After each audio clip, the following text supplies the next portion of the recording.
Santa's Day Off. The most surprising thing about Christmas Day was not the presents. It wasn't the paper everywhere, the socks that looked suspiciously like last year's socks, or even the sprouts nobody wanted but ate politely anyway.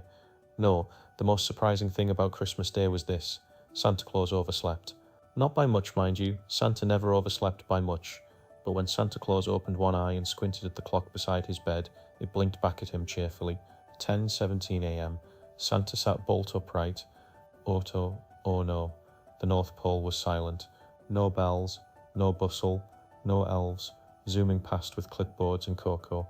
Just quiet, the sort of quiet that only comes after something very big has already happened. Santa relaxed. Of course, Christmas Eve was done. Every chimney visited. Every present delivered. Every reindeer fed, twice, because Comet had looked at him like that. It was Christmas Day. Santa lay back down, and then something even stranger happened. He didn't get back up. Normally Santa spent Christmas Day checking lists, answering thank you letters that arrived mysteriously early, fixing toys that had squeaked when they should have zoomed, and gently reminding elves that Christmas was not, in fact, over now. But this year Santa stared at the ceiling and thought, what if I didn't? Down the corridor the door creaked open and Mrs. Claus peeked in. You're awake, she said, smiling. I am, Santa replied, but I was wondering, what if today I wasn't Santa? Mrs. Claus raised an eyebrow. You mean? I mean, Santa said carefully. What if I had a day off? The word echoed around the room. Off. Mrs. Claus blinked once, then she laughed. Well, she said, it's about time. By lunchtime the elves had gathered in the workshop, whispering excitedly. Santa stood before them in slippers. I am taking today off, he announced. No lists, no deliveries, no emergencies, unless the world is actually on fire. The elves gasped. But Santa, said Pip, what will you do? Santa thought for a moment. I haven't decided yet, he said, and that's the point. The reindeer were delighted. Beach, suggested Donna. Hammocks, sighed Cupid. Absolutely not, muttered Blitzen, who disliked sand on principle.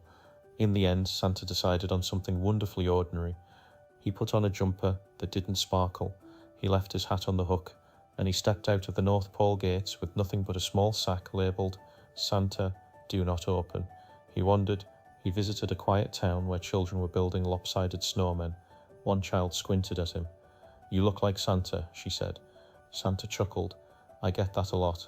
He helped a family whose turkey had gone mysteriously wrong. He fixed a bicycle chain with a bit of magic he pretended wasn't magic. He sat on a bench and shared biscuits with a very polite dog. No one asked him for anything. And it was wonderful.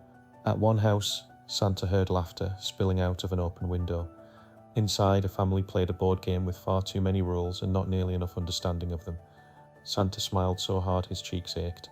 By the time the sky grew pink and gold, Santa felt lighter. Back at the North Pole, the elves were waiting.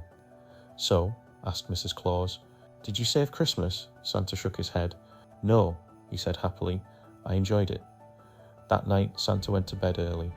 And for the first time in centuries, Christmas Day ended with Santa snoring gently, dreaming not of chimneys or lists or bells, but of a bench in the sun, a friendly dog, and absolutely nothing to do.